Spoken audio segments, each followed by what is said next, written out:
என்னக்கா, எதுக்காக என்ன தனியா கூட்டிட்டு வந்தீங்க? அதான் பூஜை ஆரம்பிக்க இன்னும் நேரம் இருக்குல்ல. சரிக்கா, எல்லாரோடையும் சாமி கும்பிடாம தனியா என்ன மட்டும் ஏன் கூட்டிட்டு வந்தீங்க? எனக்கு ஒரு வேண்டுதல் இருக்குன்னு சொன்னேன்ல. ஆமால, மறந்தே போயிட்டேன். ஆமா, என்ன வேண்டுதல்? எதுக்காக இந்த வேண்டுதல்? எனக்கு கௌதமோட வாழ்க்கையை நினைச்சு ரொம்ப சங்கடமா இருந்துச்சு.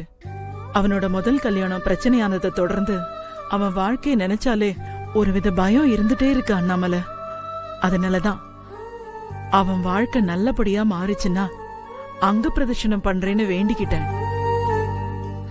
அதான் அந்த வேண்டுதல இப்ப முடிச்சிடலான்னு நினைச்சேன். என்னது, அங்க பிரதர்ஷனமா? என்னக்கா, நீங்க என்ன சின்ன பொண்ணா?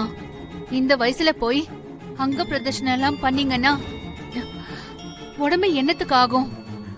அண்ணாமலை, இன்னும் நமக்கு என்ன இருக்கு? இனி நம்ம பிள்ளைங்களோட வாழ்க்கை தானே நமக்கு முக்கியம். அதுக்காக தானே நம்ம வாழறோம்.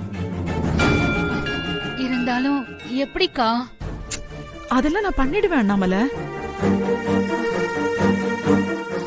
சரிக்கா, நீங்க பண்ணுங்க.